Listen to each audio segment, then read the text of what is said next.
bienvenue dans cet auditorium que vous connaissez. C'est les premières journées scientifiques du C2N.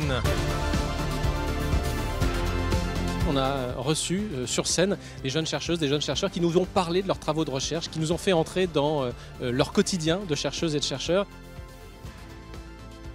C'était une façon originale de présenter nos travaux. Je pense que pour les gens qui ne sont pas du domaine, c'est vraiment une opportunité de voir un peu plus large et pour nous aussi de regarder un peu plus large.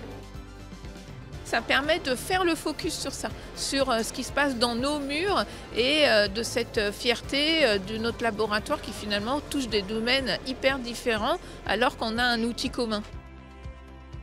C'est une belle réussite mise en avant de tous les travaux de recherche. C'est vraiment de montrer une fierté des gens qui travaillent ici, que ce soit au niveau de chercheuses, chercheurs, techniciens, techniciennes, ingénieurs, mais également le staff administratif qui est très important. Et donc c'est une façon aussi de présenter des activités qu'on ne connaît pas, de pouvoir faire un cross, une interaction entre les personnes qui sont de départements, d'équipes différentes. Les intervenants, c'est des personnes que je croise tous les jours au labo, mais ce n'est pas forcément des personnes avec qui j'interagis. Du coup, ça m'a permis de mettre des noms en fait, sur des visages et aussi des histoires sur des visages.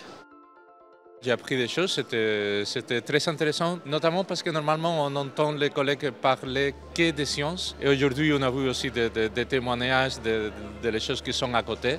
Il y a beaucoup de domaines différents, il y a beaucoup de groupes et tout, alors c'est intéressant. Et aussi de savoir qu'il y a beaucoup de startups.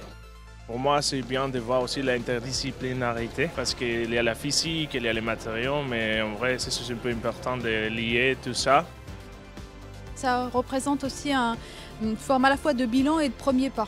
C'est une forme de sceller, voilà, première journée scientifique pour dire et deuxième, et troisième, et quatrième.